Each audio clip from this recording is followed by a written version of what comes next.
কথা মতো কাজ, আজ থেকেই জনতার দরবার শুরু মুখ্যমন্ত্রী। সল্টলেকে বিজেপি দপ্তরে মুখ্যমন্ত্রীর জনতার দরবার। মুখ্যমন্ত্রীকে নিজেদের অসুবিধার কথা জানাতে মানুষের ভিড়। সকাল 10টা বাজার কিছু আগেই সল্টলেকে নিজের দলীয় দপ্তরে এসে পৌঁছন মুখ্যমন্ত্রী শুভেন্দু অধিকারী। লকেট চট্টোপাধ্যায়, শশী অগ্নিহোত্রীদের নিয়ে মানুষের অভাব অভিযোগের কথা শুনছেন মুখ্যমন্ত্রী। আমরা উনি যে আমাদেরকে এই সময়টুকু দিয়ে আমাদের কথাটা শুনেছেন, এটাতেই আমরা অনেকটা বেশি স্বস্তি অনুভব করছি। আমরা ইএসআই কন্ট্রাকচুয়াল এমবি স্কিমের স্টাফ নার্স 2019-এর পর থেকে ওখানে কোনো পার্মানেন্ট রিক্রুটমেন্ট নেই। এমত অবস্থায় 2023 এবং 25 সালে আমরা যেরকমভাবে পার্মানেন্ট স্টাফ নার্সরা ইন্টারভিউর মাধ্যমে ডকুমেন্ট ভেরিফিকেশনের মাধ্যমে ঢোকে, আমরাও সেই রকমই ইন্টারভিউ উইথ ডকুমেন্ট ভেরিফিকেশন দিয়েই ঢুকেছি। 2023 সাল থেকে আমরা নির্লসভাবে অ্যাজ আ পার্মানেন্ট স্টাফ নার্সদের মতনই ডিউটি করে যাচ্ছি। উনি যেটা বলেছেন সমকাজে সমবেতন, সেটা আমরা পাচ্ছি না, কারণ 2023 সাল থেকে আমাদের স্যালারি একই জায়গাতে আটকে আছে। তো আমরা ওই জন্য ওনাকে রিকোয়েস্ট করেছি যাতে উনি ব্যাপারটা দেখেন। হিন্দল দে আমাদের প্রতিনিধি রয়েছেন সরাসরি আমাদের সঙ্গে। হিন্দল, আর কিছুক্ষণের মধ্যেই মন্ত্রিসভার গুরুত্বপূর্ণ বৈঠকে যোগ দেবেন মুখ্যমন্ত্রী শুভেন্দু অধিকারী। তার আগে জনতার অভিযোগের কথা শুনছেন জনতার দরবারে।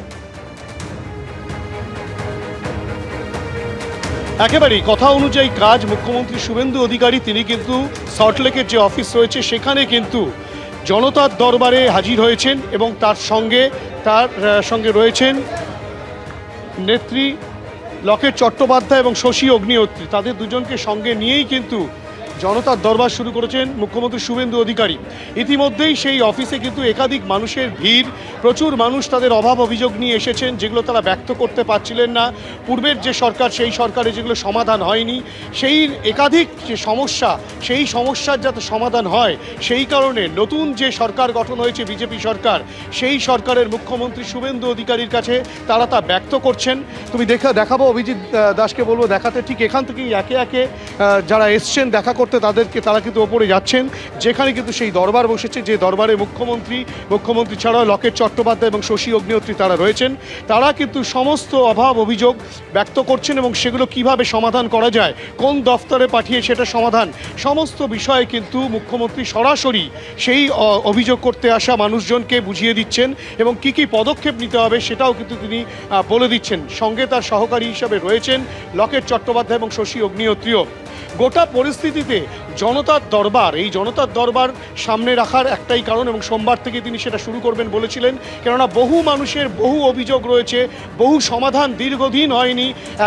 শুধু দিনের পর দিন তারা ঘুরে গিয়েছেন, কিন্তু কিভাবে তাদের মুক্তি সেটা কিন্তু তারা বুঝে উঠতে পারেননি। কিন্তু অবশেষে একটা আলোর দিশা কিন্তু তারা পাচ্ছেন এই জনতার দরবারের মাধ্যমে। একেবারে হিন্দল, এই সল্টলেকের বিজেপি দপ্তরের বাইরে কিন্তু প্রচুর মানুষের ভিড়। নতুন মুখ্যমন্ত্রীকে তারা নিজেদের অভিযোগের কথা জানাতে এসেছেন। কি বলেছেন শোনাবো।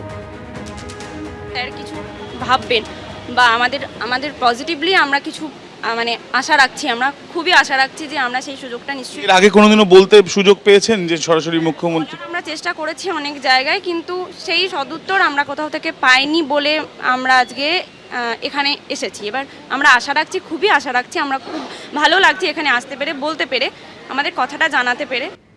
এই মুহূর্তে জনতার দরবারে সাধারণ মানুষের অভাব অভিযোগের কথা শুনছেন মুখ্যমন্ত্রী শুভেন্দু অধিকারী। শনিবারের পর রবিবার মুখ্যমন্ত্রী শুভেন্দু অধিকারীর পর বিজেপির রাজ্য সভাপতি ফলতায় পুনর্নির্বাচনের প্রচারে গিয়ে তৃণমূলের বিরুদ্ধে অল আউট আক্রমণের পথে নামল বিজেপি।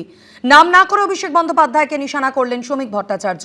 ডিজে বাজানোর প্রসঙ্গ তুলে বললেন, যিনি বলেছিলেন ডিজে বাজাবেন, আমি বলছিলাম হারমোনিয়াম জলতরঙ্গও বাজাতে পারেন, সব বাড়ির মধ্যে।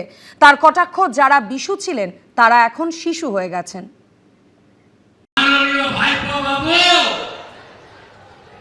কালকে প্রপার্টি লিস্ট আনলাম কলকাতা কর্পোরেশন থেকে। কোথায় পুষ্পা, কোথায় আপনি? দেখতে পাওয়া যাচ্ছে না।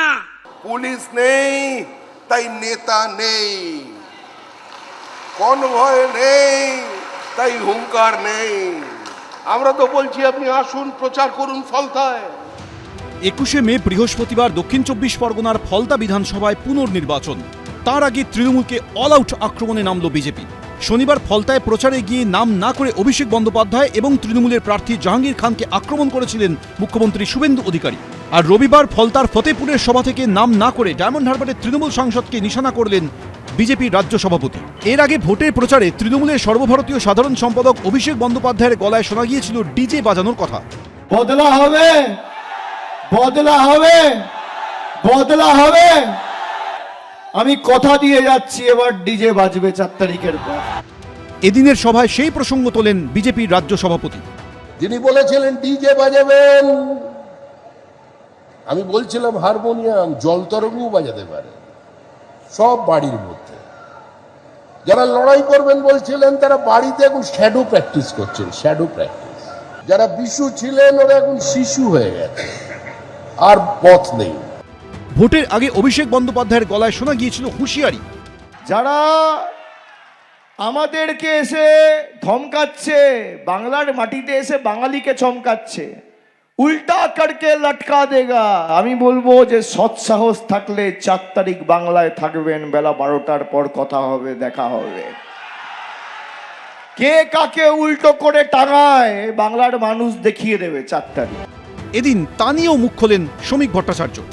ডায়মন্ড হারবারের মানুষকে, কিছু অংশের মানুষকে কিছু পাইয়ে দেওয়া হয়েছে, কিছু অংশের মানুষের সামনে বোঝানো হয়েছিল যে বিরোধী বলে কিছু থাকবে না। আমরা উত্তরাধিকারীকে বলছি, হয় সোমা ঘোষের আবহন স্বীকার করুন, উনি বরণ করবেন একদম লাল পাড় শাড়ি পরে, শাঁখ বাজিয়ে সাজিয়ে গুছিয়ে আমরা পৌঁছে দেব, আর না হলে গ্রিন করিডোর দিয়ে দমদমে পাঠিয়ে দিচ্ছি, যান অমিত শাহর বাড়িতে। ওনার দল এখন ক্ষমতায় এসছে, যেভাবেই হোক ক্ষমতায় এসছে, তো ক্ষমতায় আসাটা কি খুব গণতান্ত্রিক পদ্ধতিতে হয়েছে? ইলেকশন কমিশনকে ব্যবহার করে বৈধ ভোটারদের বাদ দিয়ে 32 লক্ষের বেশি ভোটার এখনও ভোটার লিস্টে নেই। মেশিন নিয়ে অভিযোগ আছে, গণনার সময় লুট হয়েছে কেন্দ্রীয় বাহিনীকে ব্যবহার করে। তাহলে সেটা কি গণতান্ত্রিক? তো ক্ষমতায় আসাটাই তো গণতান্ত্রিক নয়। ফলে এখন ওনারা এসেছেন, তাই ওনারা এসব কথাবার্তা বলছেন। মুখ্যমন্ত্রী হওয়ার পর শনিবার প্রথমবার ফলতায় গিয়ে পুনর্নির্বাচনের জয়ের টার্গেট বেঁধে দিয়েছিলেন শুভেন্দু অধিকারী। রবিবার সেখানে গিয়ে তৃণমূলকে কার্যত অপ্রাসঙ্গিক বলে আখ্যা দিলেন শ্রমিক ভট্টাচার্য। এই বিধানসভার পুনর্নির্বাচনে শুধু দেবাংশু পণ্ডাকে জেতানো নয়, 1 লক্ষের বেশি ভোটে জিতিয়ে আমাদের কাছে পাঠাবে। যে রক্ত মাখা অস্ত্র হাতে যত রক্ত মাখি, শিশু পাঠ্য কাহিনীতে থাকে মুখ ঢাকি। আমাদের এই পথ দিয়ে যেতে গেলে তৃণমূল কংগ্রেসকে আক্রমণ করতো, আক্রমণ। আজকে তৃণমূল কংগ্রেসের পতাকা নেই, তৃণমূল কংগ্রেসের ছবি নেই। 29 এপ্রিল ভোট হয়েছিল দক্ষিণ 24 পরগনার ফলতায়। ব্যাপক কারচুপির অভিযোগে সেই ভোট পুরোপুরি বাতিল করে দিয়েছে নির্বাচন কমিশন। এই অবস্থায় বৃহস্পতিবার হবে পুনর্নির্বাচন, ফল বেরোবে 24শে মে। শিবাশিস মৌলিক, সত্যজিৎ বৈদ্য, এবিপি আনন্দ। এবিপি আনন্দ, এগিয়ে থাকে, এগিয়ে রাখে।